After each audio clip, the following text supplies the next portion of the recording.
Hi, so it's been a while, and the last thing I posted was actually a blog piece, and I will leave a link to that in the description box. And I was talking about bad practice I saw in power analyses where people were simply citing an old paper, a good paper. I want to make that clear. It's a good paper and an important paper from 2002 about power analyses that concluded about 12 subjects, or maybe it was more, was okay. And the reason that's not okay is it doesn't match the data someone's necessarily collecting, the study design, the area of the brain, the software they're using, lots of things. So in an effort to help people, it's one thing to say, oh, people shouldn't do this, it's wrong. But then what I've noticed is often the folks in the lab I work for will come to me and be like, okay, I found this, I'm reviewing a paper, this person did X, Y, or Z. How do I respond to them to correct it? So I thought I would pick some of my, I don't know, favorites, not the right word, but things that I think come up pretty frequently and give you a type of guide for how to address it. Now, this is just, I'm not saying this is what you have to do. It's just a guideline. Yeah. So here are the topics I'll cover. What if I think they double dipped? And so this goes to the circular analysis. So the Krieger-Skort paper, the Wool paper covered this. It was a big deal in 2009, but it's a practice that continues. What if I think power analysis or sample size justification is no good? So this would primarily occur, I think, in grant applications. So, and I should back up. This is for, you could be collaborating on a project that did this, reviewing a paper, reviewing a grant. So this is for all of those situations, really, or even just doing it yourself. So if you think of power analysis, the justification doesn't seem right. If it's a type of study where you think the size of the effect is typically really small, so it's difficult to detect, and the authors say that they only need 20 subjects, then go with your gut and gently try to push them in the direction of increasing their sample size if they can. But always keep in mind people's restrictions, and I'll get to that in a second. What if they ran post-hoc power? This is the one case out of all of these where I will strongly just say no, just no. You can't do post-hoc power. And post-hoc power is when you use the data from a study to assess the power of the same study. There's one special case where this is okay. I do not believe there's currently a tool for running it. So I will cover that later. But generally what people do for post-hoc power is not correct. And last, what if they didn't follow the COBIDAS guidelines? I'll put a link to that. I did a video on this a while ago. COBIDAS is just a guideline of best practices for fMRI studies that was put together by a committee at the Organization for Human Brain Mapping. And they took input from the public as well. So I'll talk about using COBIDAS as well. And actually, it's a great tool. You should use it, both for writing your own studies and for assessing other studies. It's great. There's a checklist at the end that's easy to use. So keep in mind that you can catch more flies with honey than you can with vinegar. So I don't think, it is not my experience, that you can get very far if you just tell someone very sternly, like, you shouldn't do that. But try to come from a place of compromise, which it's hard because in my heart, I do believe sample sizes, especially if somebody's trying to look at a correlation analysis with fMRI data, I really do believe you need at least 70 subjects or so. But I also realize that if I just tell everybody, like, oh, you only have 20 subjects, you need 70, I'm not going to get very far. So my hope is to just keep pushing people in the right direction and hope that things get better over time. There are reasons more. It's not researchers being stubborn, right? They're restricted by what's expected of them to further their career, the funding that they can get from the funding institutions cutting timelines in half so that they can't even accrue the subjects that they need. So it really is, unfortunately, a bit of a compromise. And I will say from experience, 10 years ago when I started my postdoc, I had a hard time convincing people to go up to 30 subjects. And now I encounter way more studies with 30 subjects. I have way less of a fight, and it's not because I'm in a bigger lab or anything like that, but it's way less of a fight to get people to increase their sample sizes, and studies are slowly getting bigger. I don't know. I'll stop going on about that.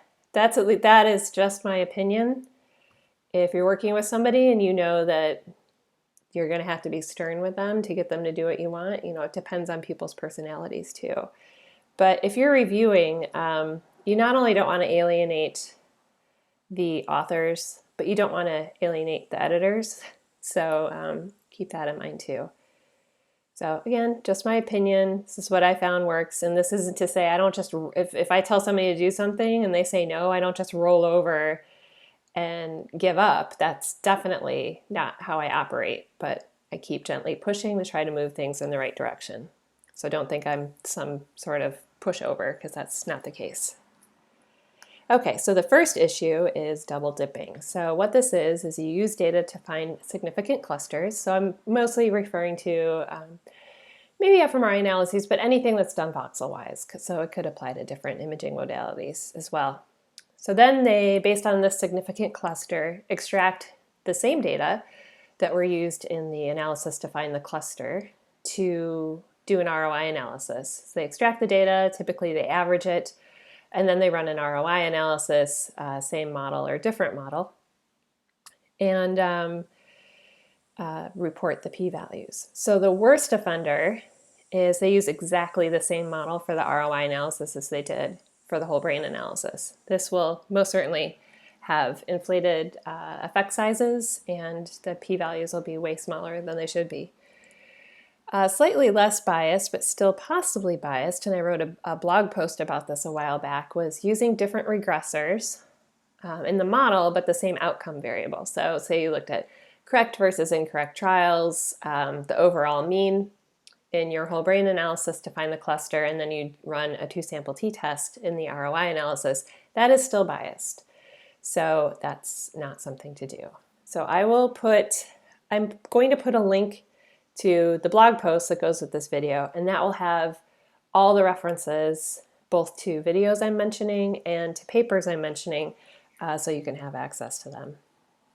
So what can you do about this? Well, you can ask them to remove the plot and any inferences related to the biased ROI analysis. Now, I realize in certain interaction models, and even just if someone's running a correlation, people are often very resistant to this. They want to see that line. They want to see how steep the slope is. It's just unfortunate that that slope is going to be much steeper than it is in real life due to the bias. So I realize this. People who are, this is just my opinion, I find that people who run fewer statistics models have a harder time visualizing what the model's testing, and that's why they want this plot. So you can just try to have it removed. So you can cite the Krieges-Kort and Vool paper. If I find other ones, I'll add the references to the blog post so you can use them. Right, and what might they do in response? They might do nothing. Just try again, kindly explain your issue and your response to the editor as well. So this is where the editor might help you get this pushed along. And you have to, choose your battles with these things too. If you have a series of strong complaints, choose the ones that you really want them to address. Also, what they might do is keep the plots and p-values, but move it to the supplement. This is slightly better, but I really but the p-values and any effect size estimates were non-existent. I don't even like when a regression line is plotted, because it just gives the illusion that there's a stronger effect than is truly there. So they might keep the plot and remove the p-values and fitted regression lines or whatever else they put. And this is okay, but I also, and in both of the last two cases, I try to at least get them to add the Krieges-Kort reference to explain that this analysis is biased, or the Vool reference. So that's, I don't know, I've really struggled. It depends on the journal too, whether or not the reviewers and editors are aware of this problem. If it's a journal publishing an fMRI study that traditionally doesn't publish a lot of fMRI studies, they might not have had access to this problem. So it's a matter of trying to inform them about the problem in a nice way and getting them to change their minds. And I've definitely helped people who were trying to publish a paper and the reviewers were asking them to do this. That happens too.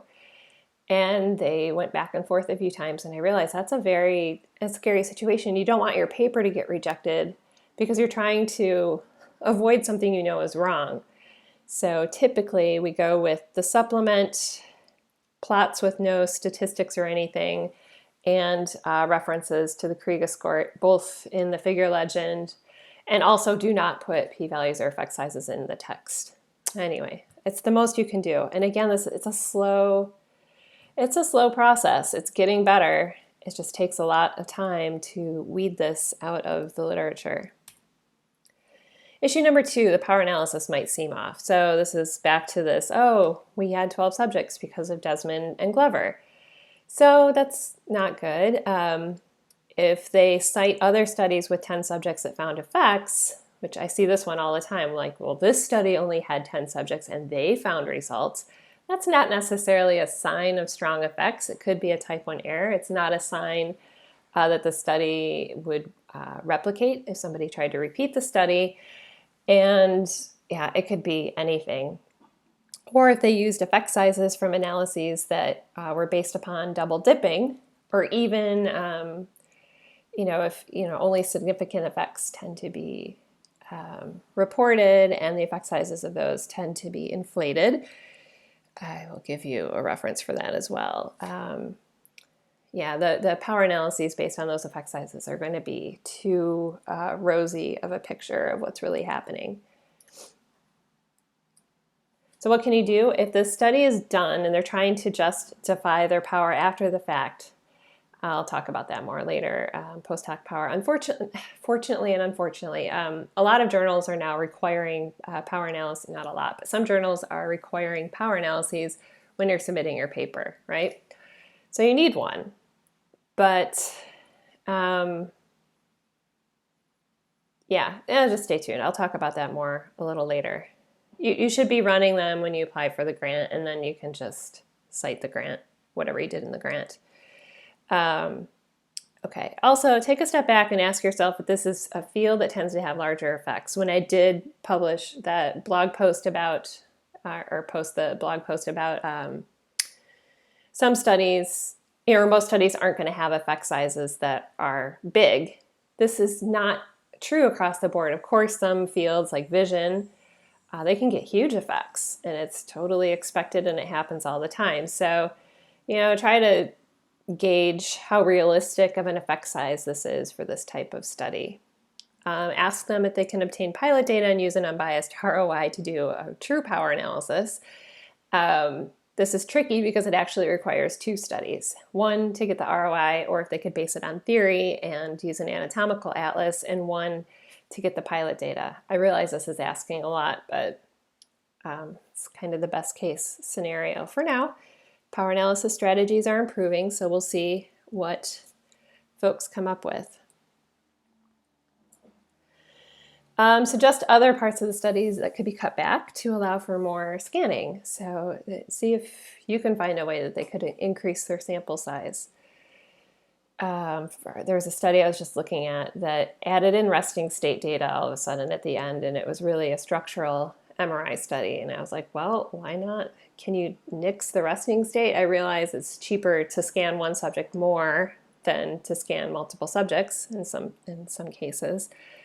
But I don't know, maybe there's a trade-off there.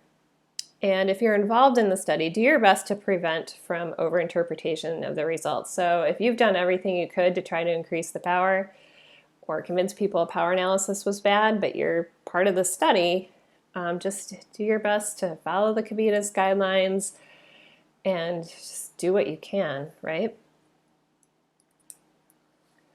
Side note, if you run a study with 20 subjects and find a significant effect, this doesn't necessarily mean you've beat the power odds and found something that will be reproducible. or that you've even found a real effect. So I highly recommend the paper, Why Most Published Research Findings Are False.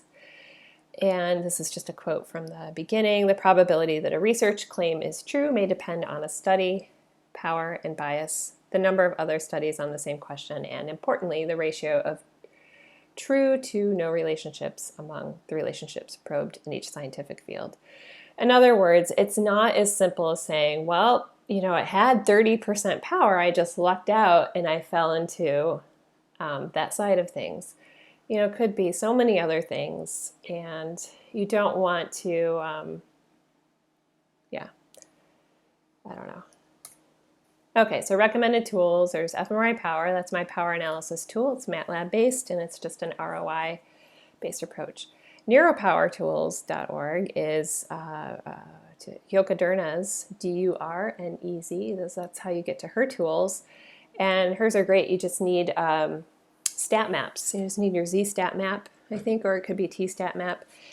And you enter it, and it has a variety of different power analysis options. So that's a great one if you're using databases. Issue number 3, they ran post-hoc power. So this is using the same data to estimate power that were used in the analysis.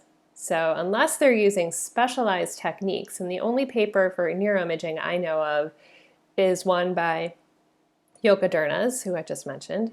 The paper is post-hoc power estimation for topological inference for fMRI. So unless they're citing this paper, it isn't okay. And importantly, I don't currently think, I'll correct this and I'll annotate the video if this is false, there isn't a tool for people to actually implement this right now. So if they claim they used it, they need to say how they used it. Yeah. So post-hoc power just generally does not make sense, and it must be removed. This is the one case where there's no ifs, ands, and buts. It doesn't make sense. And so I gently put my foot down. And my favorite paper about this is called The Abuse of Power by Honig and Hasey from 2001. I'll put other references in the blog post related to this. And I love this paper because it goes through every argument I've ever heard people use to try to compute post-hoc power. Things like, well, I want to look at detectable effect size or things like that. But the problem here is that the p-value is directly, there's a one-to-one relationship between the p-value of a study and the post-hoc power of that study. So it's necessarily the case that if your p-value is significant, the power will be above 50%. The post-hoc power, sorry, not the true power. So anyway, I'll let you look at that paper. And I do realize SPSS reports post-hoc power in many analyses, apparently. I've seen this, and people have used this as a justification. Well, just because SPSS does something, it doesn't mean it's right. Just because any software does something, software packages do things that are wrong sometimes. So sorry, SPSS shouldn't have done that. And do not use the post-hoc power estimate. I don't know what they call it. I think they call it observed power. That's just junk. Ignore that output. Issue number 4, they didn't follow COBIDAS. Again, this is a document that was put together, best practice recommendations assembled by an OHBM committee, and they also took input from the community. I made a video about this a while ago. I'll put a link to it, hopefully somewhere on the screen right now.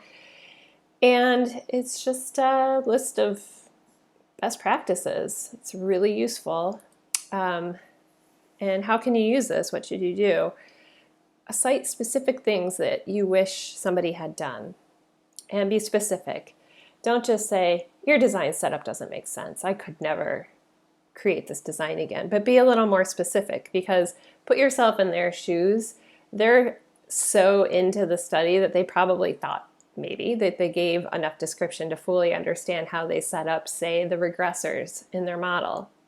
But you could tell them exactly which part you didn't get. Like, I didn't understand your regressor setup. Did you have 4 or 5 regressors? How was the parametric modulation set up if they used it? Did you have derivatives? You know, ask specific questions. What you shouldn't do is say, you didn't follow COBIDAS, and leave it at that because it's a very large document with a lot of recommendations. So, and there's no rule, no journal is going to force all authors to adhere to all of those rules 100%. So be specific and again, be nice. All right, so that's all I'm going to say. If I missed a topic you're interested in and you'd like to hear more about it or hear my recommendations, tell me, put it on a comment or, however, there's lots of ways to contact me, and I'll try to at least cover it in a blog post. So if it's something where you're trying to write a response, you're a reviewer trying to write reviewer comments and you want some literature to cite to support what you're saying or what you're asking for, I can help you come up with that. Yeah, and if there's something here that I mentioned you'd like to hear more about, like why post-hoc power doesn't make sense, let me know and I can do a video on that as well. That is it. Thank you very much. Please join the Facebook group, follow on Tumblr or follow on Twitter, and of course these are all places that you can make these requests that I was just talking about. And I hope you have a really nice day.